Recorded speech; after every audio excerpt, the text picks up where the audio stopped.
Good afternoon and welcome to Laker News. I'm your host, Manny Casey. And I'm DeWard. Still figuring out campus housing? Recently, more GVSU students have been choosing to live off of campus. Laker News reporter Brittany Edwards asked students the ups and downs of housing options and why some are all in on going out. There are many upsides as well as downsides of living off campus, but the question is, why are there more students living off campus than on? I wanted to have some distance from school and feel like it was more me time when I went home versus still being on campus. It is normal for students to want to live off campus, and Bailey Dungy, a senior at GVSU, currently lives at Campus View and explains some of the benefits and drawbacks from her experience of living off campus. I don't know. Benefits is you have more options and places that you want to live. Downfalls, you can have some pretty wild neighbors. That kind of sucks, or they can be really loud. Talking to another student, Liza Gold, she explains what it is like to live at the townhomes at Trio South and her experience so far. The benefits would be, again, more freedom. The downfalls would be you're not as close, so the commute's a little bit further, although for me it's only 5 to maybe 10 minutes depending on traffic. But another downside would be is if you don't know who you're going to be living with and if you go in completely blind, whereas an upside would be if you know people before you do. Liza then goes on to explain some of the differences from her perspective between on and off-campus living and her opinion on the topic.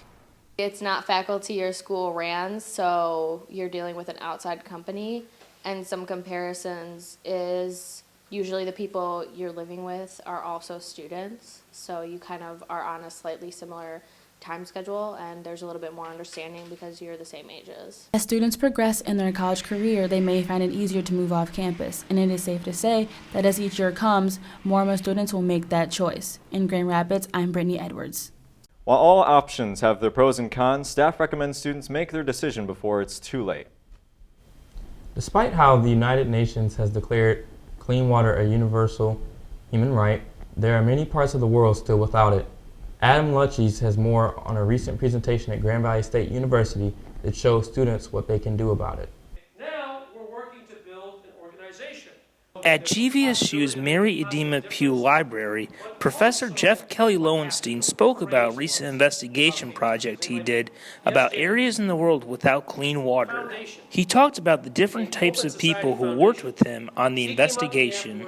We are a team that's not just journalists, we're photographers, we're data scientists, we're students, we're faculty, and so we see our job as how to think together about how to get the information, how to share it, how to tell these stories in accessible ways, how to be creative about distribution. Jane Johnston, a Grand Valley senior, helped organize the presentation as part of GVSU's Democracy 101 series. She also explained why the lack of clean water in some places of the world is such an important issue. We need clean water to live, and two, specifically in terms of journalists taking up this issue, I think it's important for people to understand that journalists around the globe are working hard to help solve this issue. Johnston also talked about what she hopes students' reactions will be to the presentation. So I would hope that some people would maybe join Professor Kelly Lowenstein's team and help kind of fill out this team of journalists across the globe that are really working hard to solve this issue. Professor Lowenstein is also looking forward to what the team's investigation can do in the future. So what we're trying to do as a community the next couple of years is to try and do work that then helps influence how people think about this issue and then ultimately take action on it. In Allendale, I'm Adam Lukes.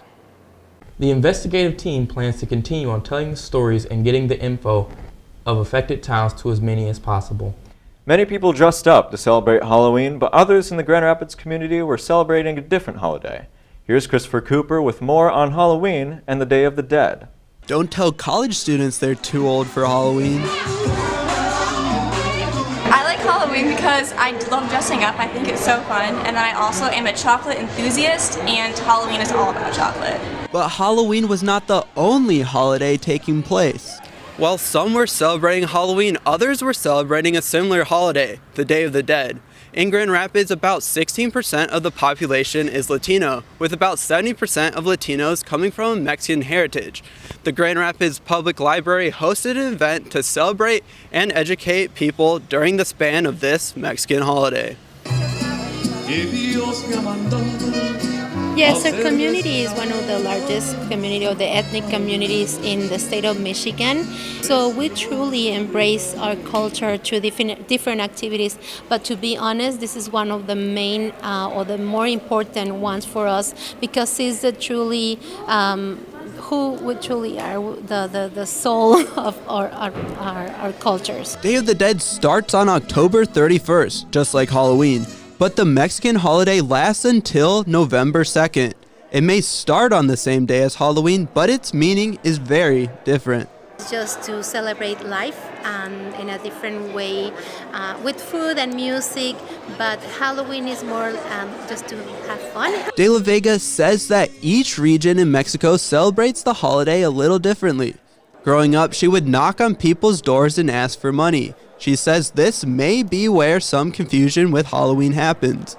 But she says Day of the Dead is more than just a holiday. This is more like a custom. This is a tradition, and it's a way to honor the people that are not here. During this two-day holiday, families make offerings with the favorite foods of their relatives who have passed away.